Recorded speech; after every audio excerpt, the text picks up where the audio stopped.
కోపిన్ బియ్యం తెచ్చుడు, బయట అమ్ముకొని చిల్లర ఖర్చులు తీర్చుకున్నాడు, తినటానికి మళ్ళా బయట కొనుకొచ్చుకున్నాడు, పొదుగాల నాస్టకో పండుగకు మురుకులకో వాడుడు. ఇగో గిట్ల నడుస్తుండే మునుపు ఏ తినని దానికి లైన్లు కట్టి తెచ్చుకున్నాడు ఎందుకని కొందరు తీసుకుంటానికి కూడా రాకపోయేది. కానీ ఇప్పుడు కారెట్ ఉన్నోళ్ళంతా తెచ్చుకుంటున్నారు, పక్కా తింటున్నారు. సర్కారోళ్ళ సన్నబువ్వ మరి. ఇక అసలు ముచ్చట ఏందంటే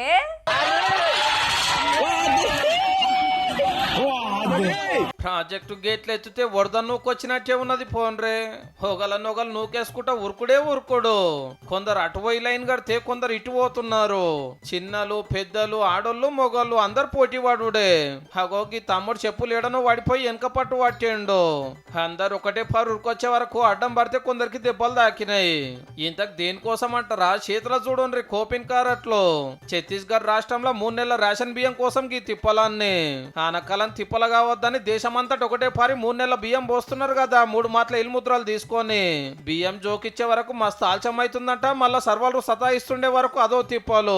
రోజుకి 25 మందికి మీద కోపిన్ బియ్యం జోకుడు అయితలేదంటే చూడండి. గందుకే మొదలు లైన్ కట్టాలని మబ్బుల్నే వచ్చి గేట్లను పట్టుకొని నిలబడ్డారు. అక్కడంతా కాకుండా మన తాన కూడా 20 రోజుల సంది బియ్యం ఇస్తున్నా ఇంకా రేషన్ దుకాణాల దగ్గర ఇంతింత పొడుగు లైన్లు కడుతున్నారు. ఇచ్చేది సన్న బియ్యం మరి అందరు తింటారా? ఈ నెలాఖరు వరకు ఇస్తామంటున్నారు కానీ జర సర్వర్ తిప్పలు లేకుండా జప్పు నొడగొట్టుండ్రి చాలరు.